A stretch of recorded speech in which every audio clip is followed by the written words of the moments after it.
Welcome to Maths Genius. Today we will be covering an important topic in the English language portion.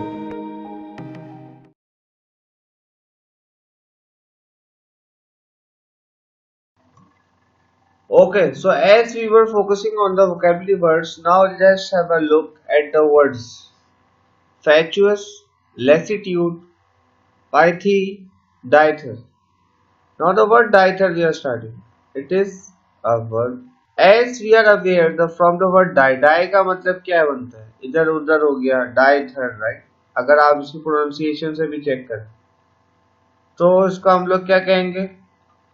अगर precise meaning देखें तो to act कंफ्यूजली. इसके synonyms देखें तो falter, गलती करना, हेजिटेट, वैसिलेट. ये वर्ड जो है ना vacillate, it has been tested in the exams. Waver, waffle, waffle भी आ चुका है.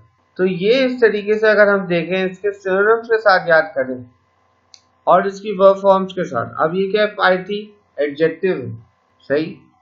अब बेसिकली इसका मीनिंग यही बनता है सेकंड, सेकंड या फिर शॉर्ट. तो शॉर्ट हो गया यानी कंसाइज कहना चाह रहा हूं, मगर थोड़ा सा फर्क है कि प्रोफाउंड और सब्सटेंशियल भी हो येट कंसाइज. तो लैकोनिक भी इसका एक बन जाएगा, टर्स भी बन जाएगा. अब ये this word has been repeated many times in the exams. टर्स भी आ चुका है, लैकोनिक भी आ चुका है. तो इस तरीके से ये हमें पता चलता जा रहा है कि कौन सा वर्ड कितनी दफा टेस्ट भी हुआ है, कौन सा वर्ड ज्यादा रेपिटेटिव है. अब ये नाउन है लैसिट्यूड, सही. एनर्वेटेड यानी लैकिंग एनर्जी से जो ये मिलता जुलता है. A state of diminished energy, सही. अब जब मैंने कहा एनर्वेट से मिलता जुलता है क्योंकि एनर्जाइज का उल्टा है, तो फिर एनर्वेशन भी कहना है अब इसको. और अगर मैं इसको एनर्वेशन कह रहा हूं तो इसको मैं डिबिलाइलेशन, डेबिलाइटेशन भी कहूंगा, जो कि ये आ चुका है काफी दफा. लैसिट्यूड भी बहुत दफा आ चुका. और एक अच्छा वर्ड है लैंगुअर, ये भी आ चुका है पहले एग्जाम से. लिस्टलेसनेस, लिस्टलेस जो है वो वर्ड काफी आता है.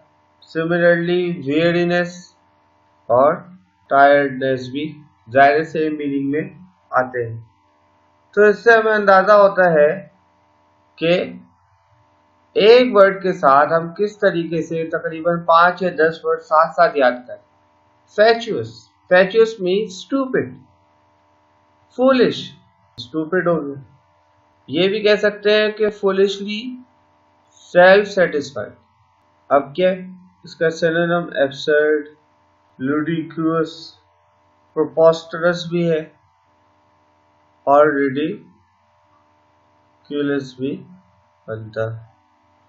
तो मेरे ख्याल से आप लोग ये पॉइंट समझ रहे हैं मेरा कि किस तरीके से हम लोग इन वोकैबुलरी वर्ड्स को सिर्फ एक नहीं बल्कि एक वर्ड से, लाइक फैचुअस इज इम्पोर्टेंट, फैचुअस से लुडिकुलस भी हमारे पास काफी आ चुका है पहले. एक वर्ड से हम किस तरीके से डिफरेंट वर्ड्स को याद कर रहे हैं, याद नहीं तकरीबन एक तरीके से समझ ही रहे. तो I hope you guys are paying attention. That's the end of the session.